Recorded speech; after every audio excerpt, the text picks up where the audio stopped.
Our eternal and glorious Father, we thank you for this opportunity to meet together here in the council chamber to consider various aspects of the work of the council. And we thank you that you have brought us here together with one aim to look at how we can do things for the benefit of our community, to work together to bring everything together and to look at using all the resources and opportunities that you have given us for the benefit of our community throughout the Western Isles.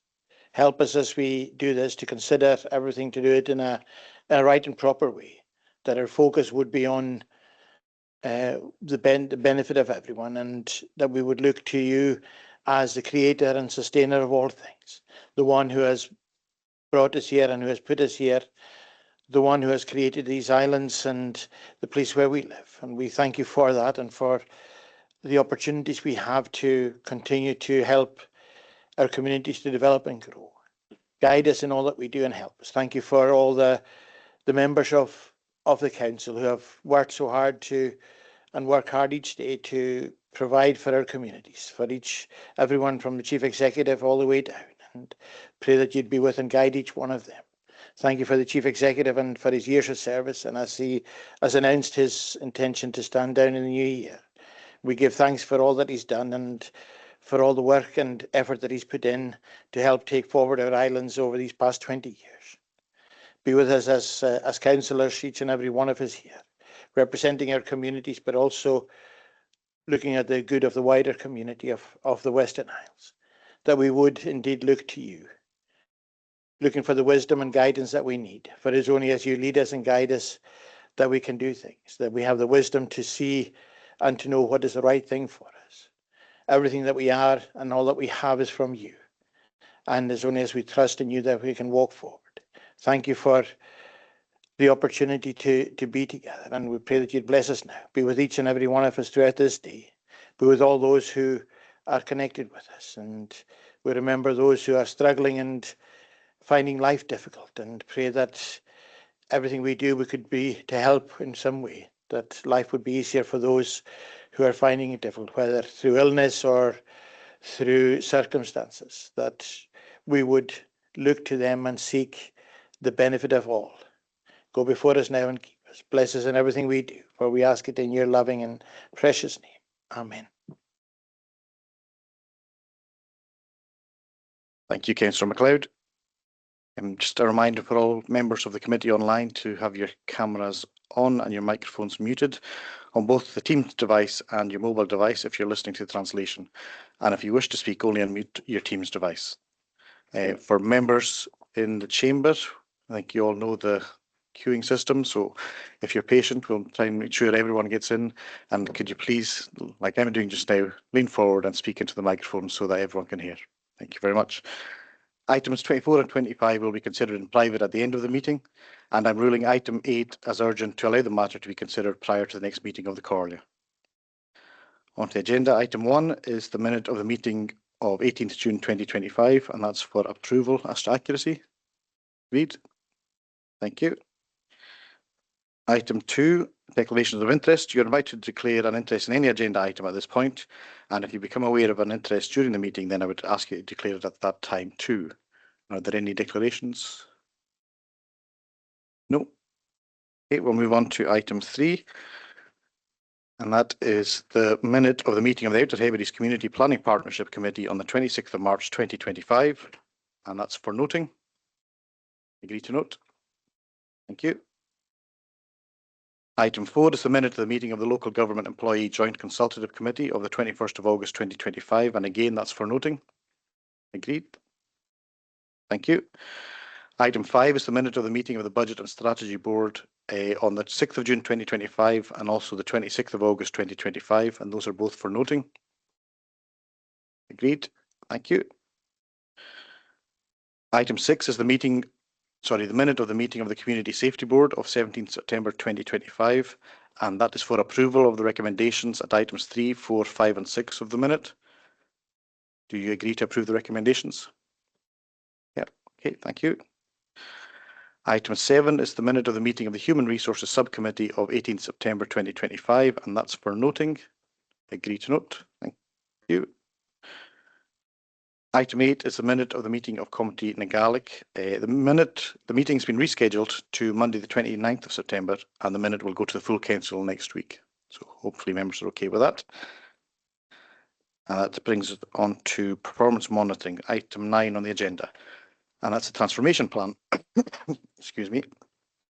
This report is for noting and provides an update on the performance transformation project. A number of formal meetings have taken place since its approval by the Comhairle in February 2025. This report details stage 2 of the business case, which continues to set out the framework of the project and work undertaken by the project team. The action plan is appended to the report, and Norma Skinner will speak to the report and answer members' questions. Norma. Thank you, Chair. Yes, I don't have too much to add, just to highlight that the progress is detailed at paragraph 7, with work going on to look at performance reporting, and that's at a pilot stage at the moment. Also looking at efficiency testing, and again, we're working at on a pilot area at the moment, and work has commenced on new and updated training courses for sickness absence. Hoping to have a bit more detail at the next series of meetings, but happy to take any questions, Chair. Okay, thank you very much. Are there any questions on this report? If not, do we agree to note it?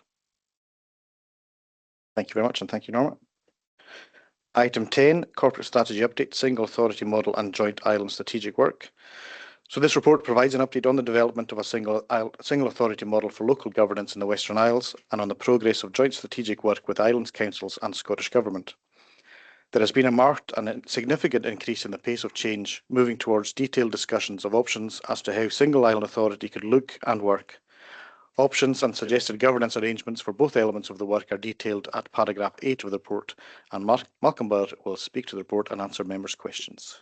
Chief Executive. Thank you, Chair. I'll be as brief as I can because the report is a full one, and it sets out, as I always do, the background to much of this work. This is a joint report, though. It's about the single authority model work and about the joint strategic work with the other islands councils and with Scottish Government. So and there are recommendations which ask you to do various things as well as note the work. So I'll just take you to paragraph 6.2.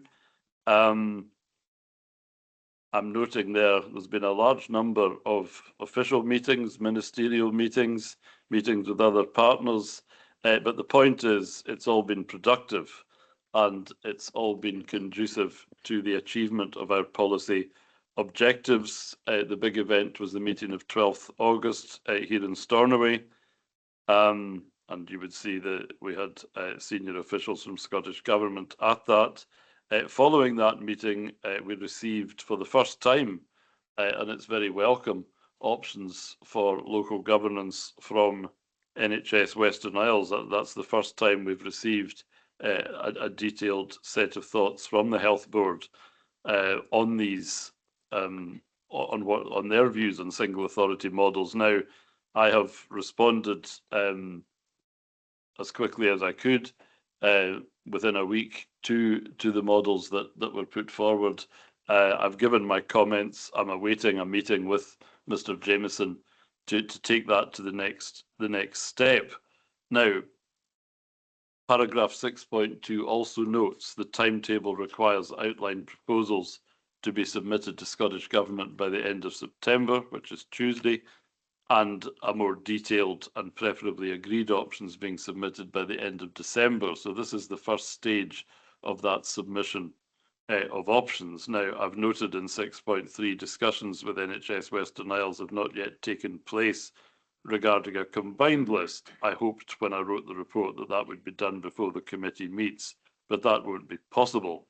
But I do have to submit, and indeed we want to submit, a response to Scottish ministers, and accordingly I'm seeking delegation given the time, and this will have to be submitted actually before the full council meets, although there may be a day or two's leeway with Scottish Government, that delegation be granted to me in consultation with members of the reference group, which I'm about to ask you to approve, to approve the response, setting out models which meet our objectives, which are set out there in the bullet points at 6.3. I'm not going to read through them, and you'll be very familiar with them. So that will be the tenor of the Corda's response, if that's what you agree. If I could turn quickly to 8.2, now that the work is moving beyond conceptual to actual, and we have options to look at, it's important that there's a group of elected members in a position to do that. We can't do that entirely through the committee series because time doesn't allow, but we need a reference group, a sounding board to consider these matters, and there's a suggested membership there, which is a balance among the leadership of the Corda, geographical and political groups.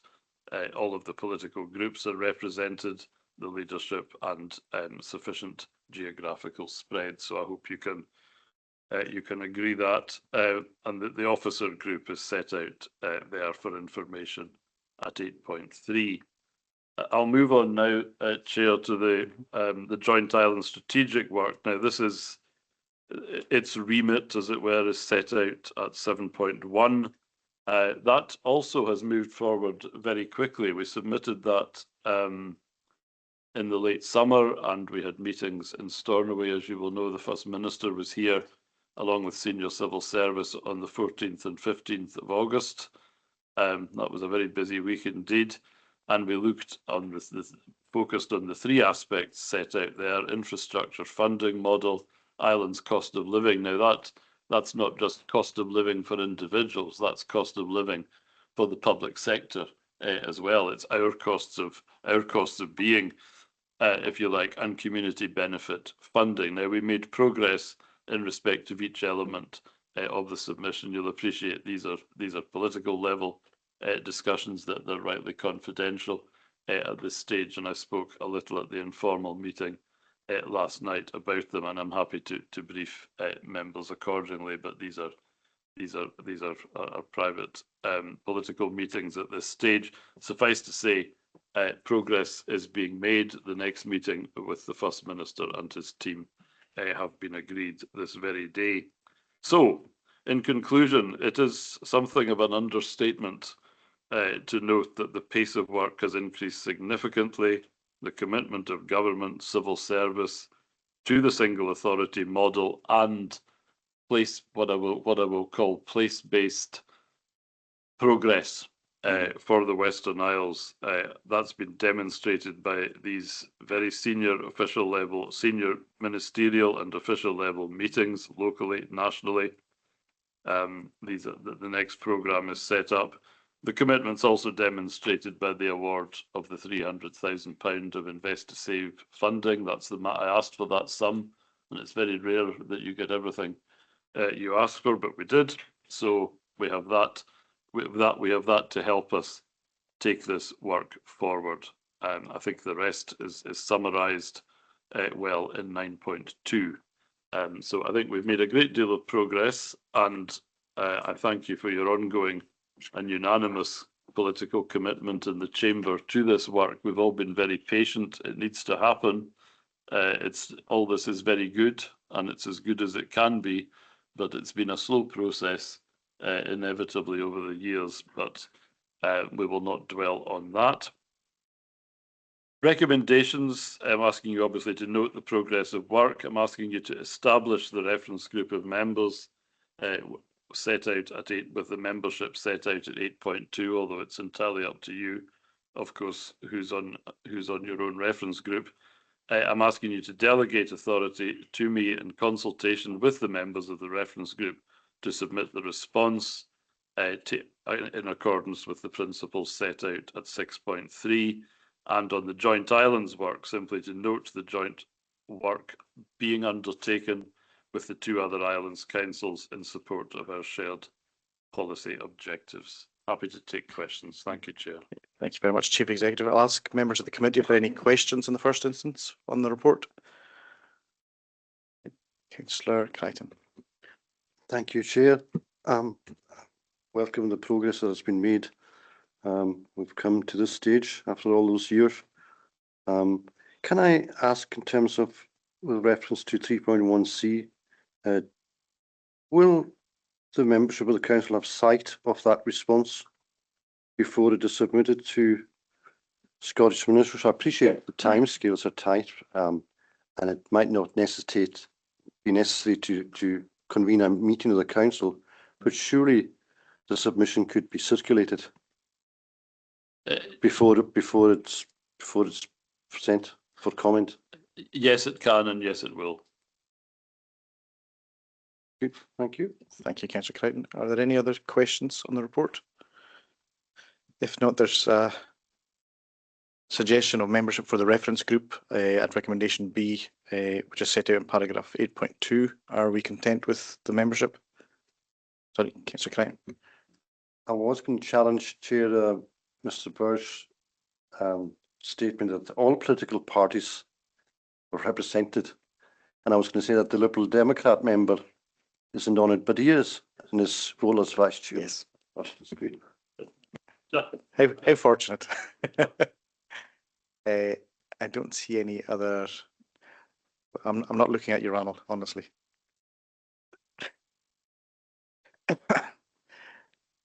No other suggestions? No. We're happy enough with the recommendations then. So recommendations at paragraph 3.1 of the report. Welcome. Yeah, sorry, Derek. Chair, in terms of this, I'm conscious that the deadline for submissions is prior to the council meeting. I'm just wondering if the committee wishes to take power in relation to recommendations 2 and 3, the appointment of the reference group and the delegation to allow the submission to be made, obviously with submissions circulated to members prior to formal submission. Yeah, I think that makes it. I'll bring Chief Executive in first. Well, that would be very helpful, and given that I've undertaken to circulate the draft submission, I do warn members it's in very draft stage today. Obviously, I'm here and in the chamber for most of tomorrow, so it will probably be Friday before it's issued. So it'll be a short return. It'll be a short period in which comments are requested. But yes, I think that would be helpful. Okay, Mr. Clyde. I think we're really on the same page and complete every competence to the reference group. But I think anything short of not having a full unitary authority would be disappointment. Point well made. I see no other lights on, so Derek, if you can take a note of that. Yes, yeah, happy enough with that. And we agree the recommendations at 3.1. Agreed. Thank you very much. Item 11 relates to Corporate Business Continuity Plan, and this report seeks approval for the Corporate Business Continuity Plan, which is appended to the report. Service business continuity plans are available on SharePoint for elected members and corporate management team to view. The most recent activation of the Corporate Business Continuity Plan was in November 2023 after the cyber attack. The plan worked well, and a revised version and associated documents have been updated to reflect this incident. Rebecca MacLeod will answer members' questions, if they have any. Do members have any questions on the report? You can see if you follow the links in the paper, you get through to the different documents. So it's definitely worth reading, going through. No questions? In that case, do members agree to approve the Corporate Business Continuity Plan? Agreed. Thank you very much. Thank you, Rebecca. Item 12, Quarter 1 Capital Monitoring 25-26. This report is for noting and provides an update on the progress of the 2023 to 28 capital programme as at 30th June 2025. Projects totalling £28.2 million were carried forward from the 2018 to 23 capital programme, and the delivery of these projects is ongoing, and the detail can be seen at Appendix 1 to the report. As at 30th June 2025, £1.5 million of expenditure has been incurred in 25-26, and the full breakdown can be seen in Appendix 1 to the report. Sandy Gomez will answer members' questions. Are you wanting to say anything, Sandy, or we'll just go to questions? Okay. Questions from members on this report? No. Okay, thank you very much. Do members agree to note the report? Thank you very much. Item 13, First Quarter Revenue Monitoring 2025-26. And again, this report is for noting and provides details of the Corria's forecast revenue outturn for 2025-26. A summary of the financial performance to the end of June 2025 is attached at Appendix 1 to the report, which shows a projected net overspend of 1.4 million. This overspend relates wholly to, overspend relates wholly to education and children's services, including children's mainland placements. All services are currently projected to be within carry-forward tolerances at the end of the year, and an exception report on budgetary performance is included at Appendix 3. Sandy, if you could just clarify what I stumbled over there. Thank you very much. Yeah, just to clarify, the report as it stands shows an overspend of 1.4 million, and £2 million of this relates to IJB, which will be funded from their reserves. So once we account for that, there's actually a 600,000 underspend, which relates wholly to education services items, and we hope that, well, we anticipate that will become a clearer picture later in the year. Okay, thank you very much. Are there any questions on that report? No, in that case, do members agree to note?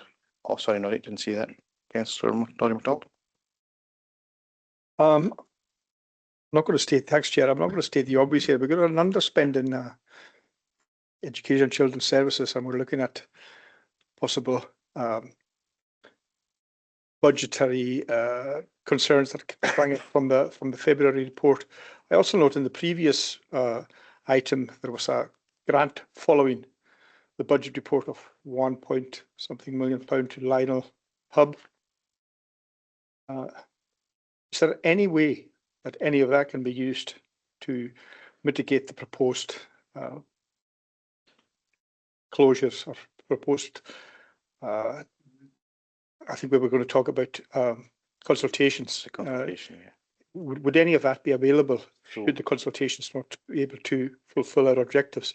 I'll bring some others in shortly, but my understanding is the underspend relates to mainland placements, and if that changes, it can change tomorrow, and that budget line could be overspent within a month. So I think at the moment it being underspent isn't really, will be clear. Like Sandy said, later in the year we'll have a better idea of what the actual situation.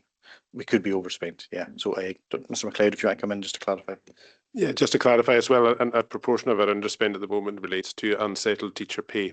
Yeah. So we're carrying that, but that will be resolved imminently. So that's a contributing factor to any underspend that's currently shown. And in relation to the capital works for Lionel School, that's grant funding that we've received from Scottish Government that has to be used for the purposes for which it was given. So we're not able to repurpose that fund. Okay, thank you very much. Okay. See no other lights or hands. So do members agree to note the report? Agreed. Thank you very much.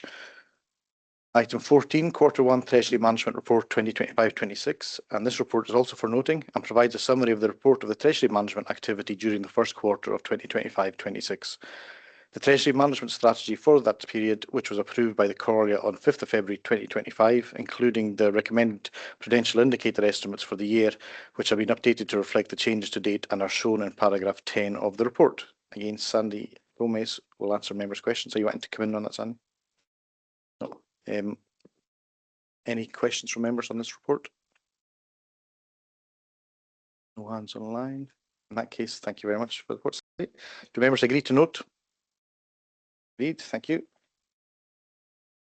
Item 15 is the annual Treasury Management Report of 2024-25, and this report is for noting and provides an update of the Treasury Management activity for 24-25. The Treasury Management Strategy for 24-25, which was approved by the Coria on the 7th of February 2024, included the recommended prudential indicator estimates for the year. This report also confirms the Coria's compliance with the prudential indicators which were set for 24-25. Loan charges are calculated on an all Coria Treasury activities, revenue and capital cash flow, borrowing and investments. The management and operation of the loans fund during 24-25 generated a saving of £1.4 million compared to the budget. And again, Sandy is available to speak to the report and answer members' questions. Do members have any questions on this report? No, in that case, significant sum indeed. Do members agree to note this report? Noted, thank you. Thank you, Sandy.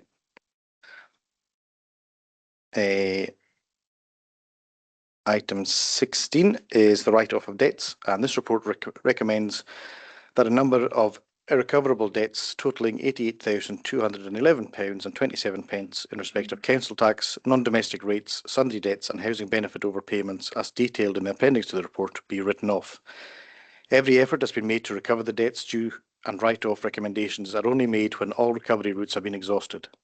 In 25-26, the total written off is £5,785.13, as detailed in the table at paragraph 5.3 of the report, excluding the debts in the appendix to the report. And again, Sandy Gomez can answer members' questions on this report if there are any questions.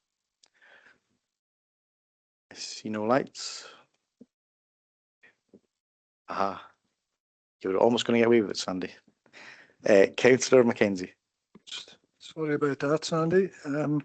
Yeah, just a quick question on the time taken to follow up these debts. So what's the period when, you know, it comes to this and we do write them off? What's the period? Councillor Mackenzie, if you leave your light on. So obviously you can see that the timescales there are considerable timescales, and a lot of these are due to instances where somebody's been taken into care and it's perhaps it needs to wait until there's an estate to pay any dates out of. And whilst we will continue to pursue the debt, sometimes there is no estate or the estate is exhausted. These are examples of why there's such long timescales, particularly in regards to the sundry debt as well. So we are time barred how far we can go back on some of the debts, but during that period we're trying to cover them through every avenue. Thank you. Councillor Muddy, were you want to come in? Can I come back? Oh yes, of course you can. Sorry, I thought you put your mic off. Yeah, I mean, I saw an article recently about local authorities pursuing people, you know, for long periods of time, when obviously, you know, there's no chance of obtaining the money at the end of the day, and these families are stuck with that debt and that, and are being pursued by the local authority, and I wonder, you know, have you got any comment about that? Only in that where we're pursuing the debt. I mean, for example, in the majority of these, the ARA is that there was no estate, therefore the debt is then ceased. It's not passed on to anybody else. So we're trying to pursue that debt while we can, under every circumstance we can, through legal channels or debt recovery channels, where we're not able to recover it. And these are inevitable every year. We have no choice but then to write it off once all avenues have been exhausted. Councillor Murray. Thanks very much, Leader. I wondered how this sits in comparison to other authorities. I saw, I think last week and the week before, some of the bigger authorities publishing similar figures at this time.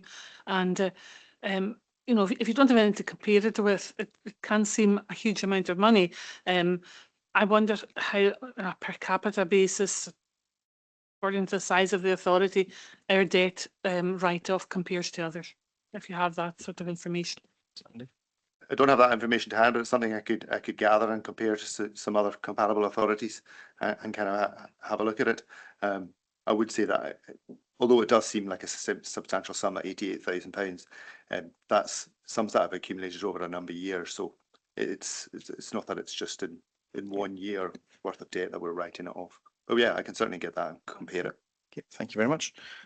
If there are no further questions, there are recommendations for approval at paragraph 3.1 of the report. Agreed?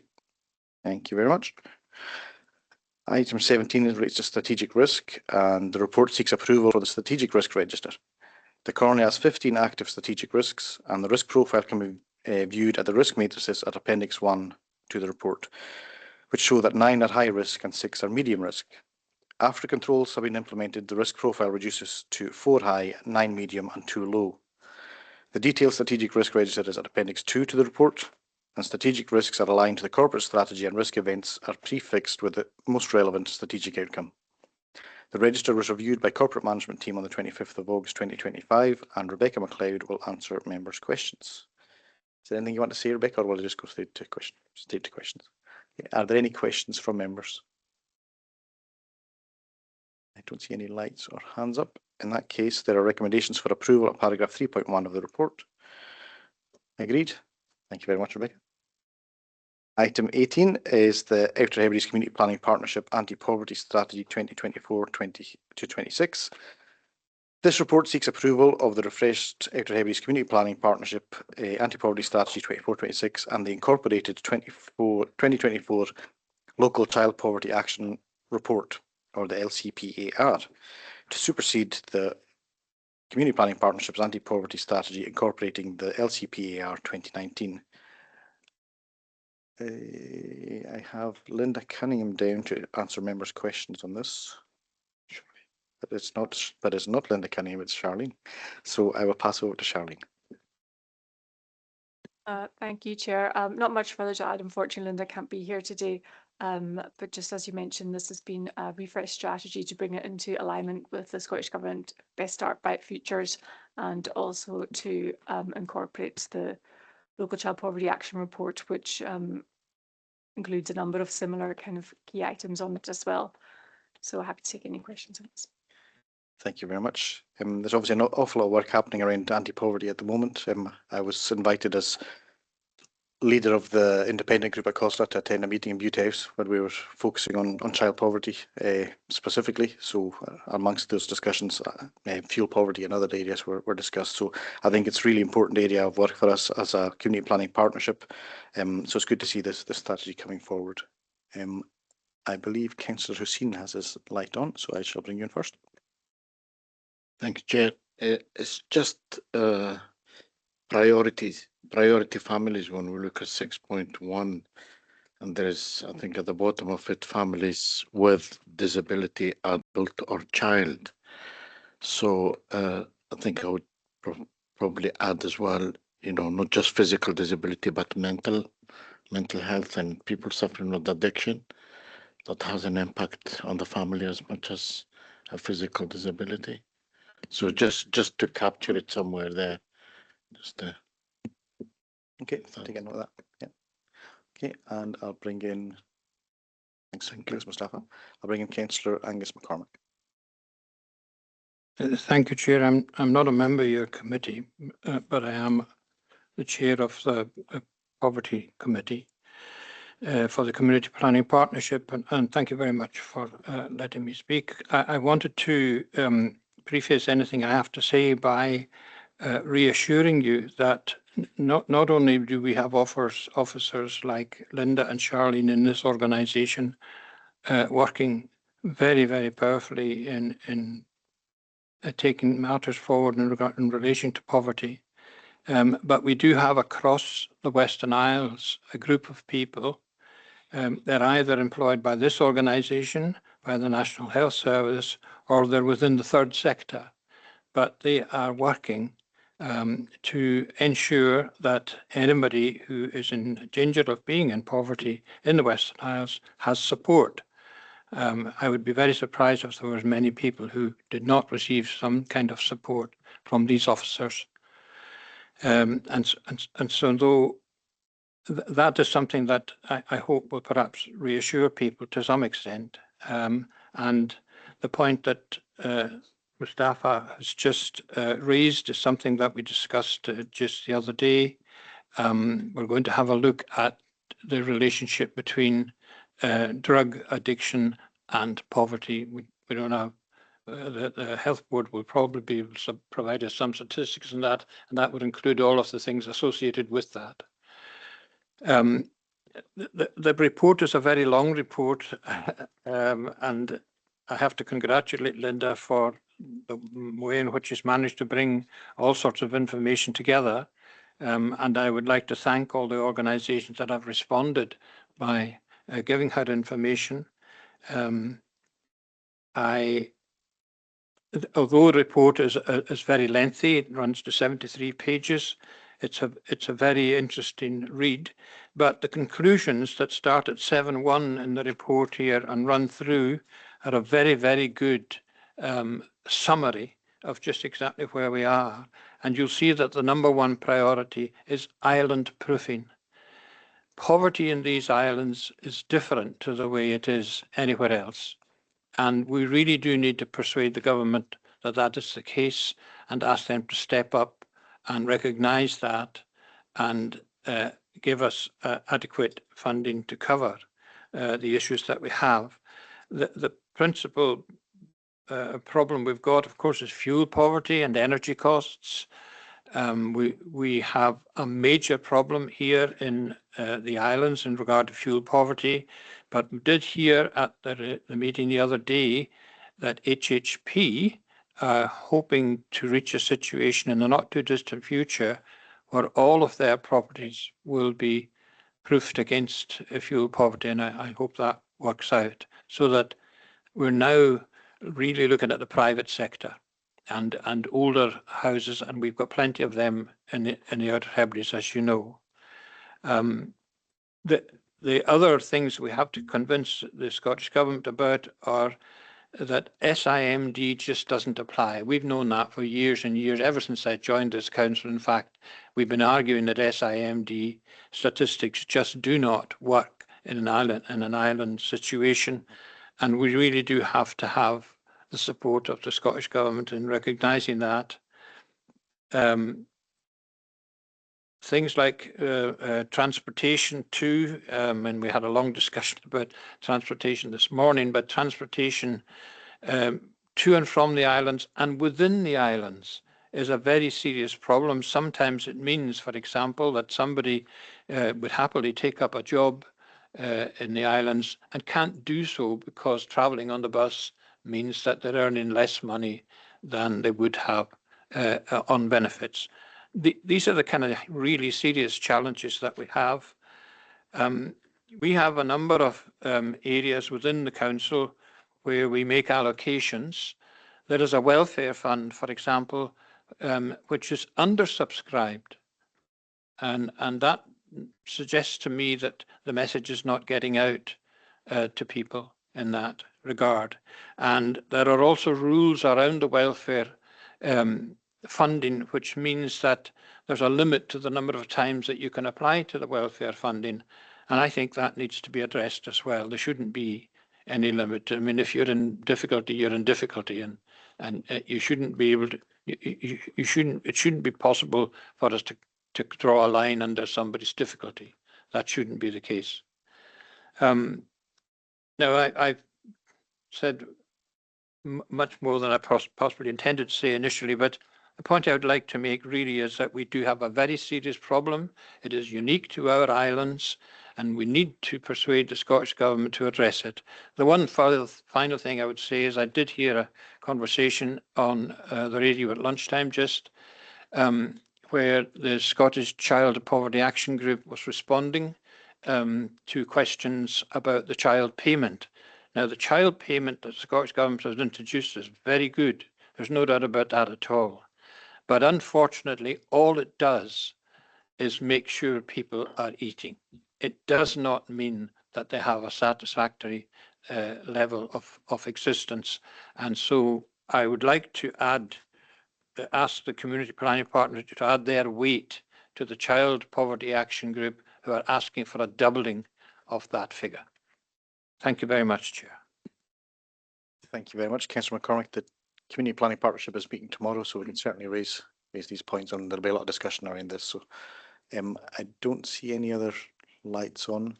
So just to say thanks again. Like I say, you covered the conclusions very well, and there's an awful lot of stuff that we're trying to address and are addressing. So doesn't mean we haven't fixed the problem or even close to fixing the problem, but there are routes and ways for us to do that. So Councillor Mackenzie. Yeah, following on from that, I think we should also approach the UK government to restore half the benefits that they've taken away, which make a lot of difference, a much bigger difference to this community. Okay, thank you very much. Okay, there are was that you will discuss it at the Community Planning Partnership? I can't speak on their behalf quite yet. Yeah. There's a recommendation for approval of paragraph 3.1. Okay, thank you very much. Item 19 is capital programme and the Barron-Vatersey Community Campus update. This report is for noting and provides an update on progress with the Barron-Vatersey Community Campus project. I will now ask the Chief Executive, Malcolm Burr and Dan McPhail, to provide an update. And Mr. Burr, over to you first. Thank you, Chair. This is indeed a report for noting, but there is, I'm pleased to say, quite a lot to note, and it's good to see in terms of the project scope at paragraph 5 and its various sub-paragraphs that we are moving on to consideration of the practicalities of what this campus will comprise and how it will be serviced. But perhaps at my own level, 2.2, the strategic level, we have been meeting, Mr. McPhail and I, with senior Scottish Government officials. We do await their views on project governance. Everything that they have said so far has been very favourable to local project management through a local board, but of course that needs to involve Scottish Government too, because they will be the major contributors to this. It needs to involve other partners, and hopefully it will involve Scottish Futures Trust. So that needs to be clarified. I was hoping we would have had a meeting by the time of this committee, but that hasn't been possible. But Mr. McPhail and I will push that forward. We're not though waiting for that meeting to think about how we will deliver this project, the design team, the procurement methodology, and how the project management would look. We've been doing a lot of preliminary work there in assessing models, and Mr. McPhail and I will be meeting later this week to review where we are. I think positively you should note that there's a confirmation of view from Scottish Government that the delivery programme is much more likely to be around a 5-year period rather than the 10-year master plan approach. That's very welcome indeed. In 2.3, Mr. McPhail, of course, cannot deliver this on his own. He will need a team around him. We've been looking at job descriptions and related support that we will need to enable the project to be delivered. I think that's everything on my side of the house, as it were. The project scope is very much with Mr. McPhail. You can see there lots of work going on in accommodation schedules with UHI and elsewhere, but I'll leave that to him. Okay. Happy to take questions on my own part, Chair. Thank you very much. I'll bring in Mr. McPhail first. If there's anything you'd like to add before I take questions. Thanks, Chair. I haven't much to add other than, as well as giving consideration to project delivery models, we've also been working closely with our counterparts in Shetland and Orkney and Argyll and Bute in relation to their projects. They've got quite significant capital projects, school projects, and clearly very relevant to what we're doing. Although, as we know, there's nothing quite like Barra, but these projects in Shetland and Orkney are probably as close to anything else in the country with regards to Barra. So we are liaising with our counterparts here, and that will inform the decisions that the Chief Executive alluded to there in terms of delivery. Other than that, I think I'm happy to take questions. Okay, thank you very much. I'll bring in Councillor McNeill. Thank you, Chair. Obviously welcome this. We're moving forward and still looking for a wee bit more detail on the bones, but that will get there. Is it possible to give some kind of update, a public update, Malcolm? We put something into the goo, and just to keep people up to date on where we are, and instead of being asked all the time what's going on, and just. Well, just on that, Chair, then the answer is yes. I mean, once members have had a chance to consider things, which is now, our colleagues will distill this for an article in Guvarai. But I have been clear and I've made clear through through Guvara. And we're not going to be reporting when, although we will keep people regularly updated, you know, when there's nothing to report, just for the sake of it. But when there is something to report, as soon as a member advised and had the chance to consider these papers. Once the project is up and running, of course, that will be a different thing, and I would hope to have a local presence in Barra, and who knows, perhaps even an office to ensure that communication and liaison is both frequent and substantive. But we need the project to be actively up and running for that to happen. Thank you. That's perfect. Okay, thank you very much. Are there no other? Thanks from Ben. Broadly what he said. How much of this are we allowed to share if we okay it now? Well, this is in public, so everything. But Mr. Bush, that is a fair point. This is a public report, but yeah, we will summarise the contents for Guvara. Thank you. Okay. Okie dokie. No other lights or hands. In that case, do members agree to note the report? Thank you very much. Good report. Item 20, it relates to policy and its continuing care policy. This report recommends to the Comhairle the adoption of the continuing care policy, and it notes the relevant rights and legislation, the philosophy of care underpinning the policy, who is eligible, the procedures to be followed, and the financial supports that will assist better outcomes. Appendix 1 of the report notes and attaches the draft policy for consideration, and Donald MacLeod will speak to the report and answer members' questions. Donald. Thank. Ha mi dirich nach oring meiste smart vi an show mar koller en nu is on a so brin mi hin tische en aisk ach va show ek committee further menu as gai korm question ein nach genaim sin ach het mi had is er en aisk gerichte raste hanik never is on an aisk show mach scrute gai jenu on the service in Glanje bei service in Altramoch uchtwach agus kurum jantingach agus machas sin hannig Euratus is on policy is on Curum Jantingach is on Helen in year.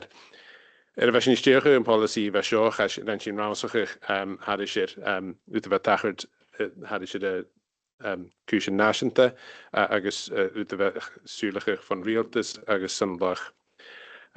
Gaan je zulige gemi kus koskische waroch kiantri die policy heen shekel na harven heb ik frakkerig is on policy kema iosel as je haast met ha gianu kutje te goper lo so gaan je zwakke more en alles zo gra policy heen ha konrische naisk agus vin tolich kistje een record for bail masuringu agus manasuring skrif min kistje is gemi frakkert huk as je gaan je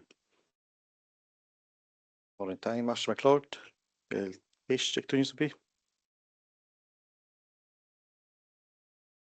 Neil, there are recommendations for approval of paragraph 3.1 of the report.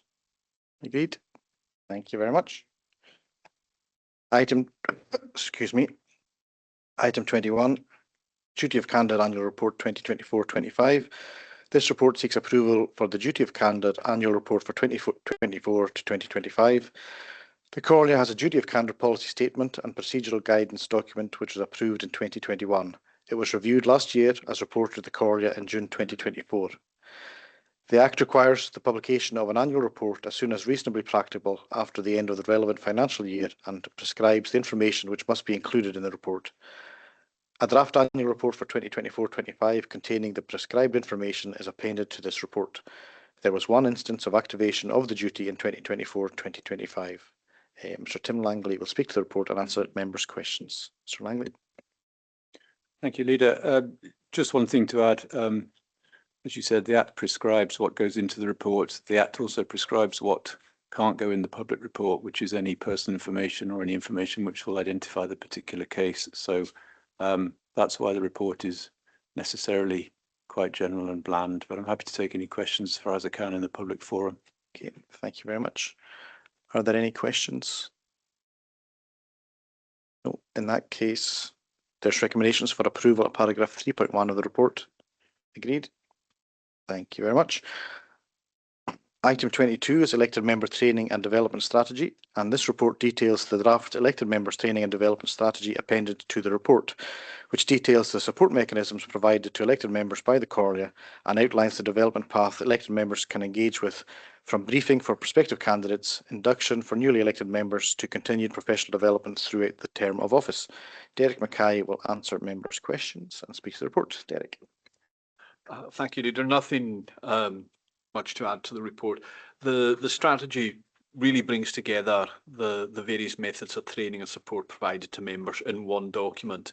Probably the big change is the introduction of courses onto LearnPro. At the moment, there are 3 elected member courses on LearnPro, and we will be looking to add to that as we go on. Again, I encourage all members to engage with that, undertake the training, and also look at the links on the links to the Improvement Service website, which also contains a lot of updates for elected members. I'm happy to take any questions. Okay. Thank you very much. Mr. Mackay, are there any questions or comments from members? Mr. Murray. Thanks very much, Leader.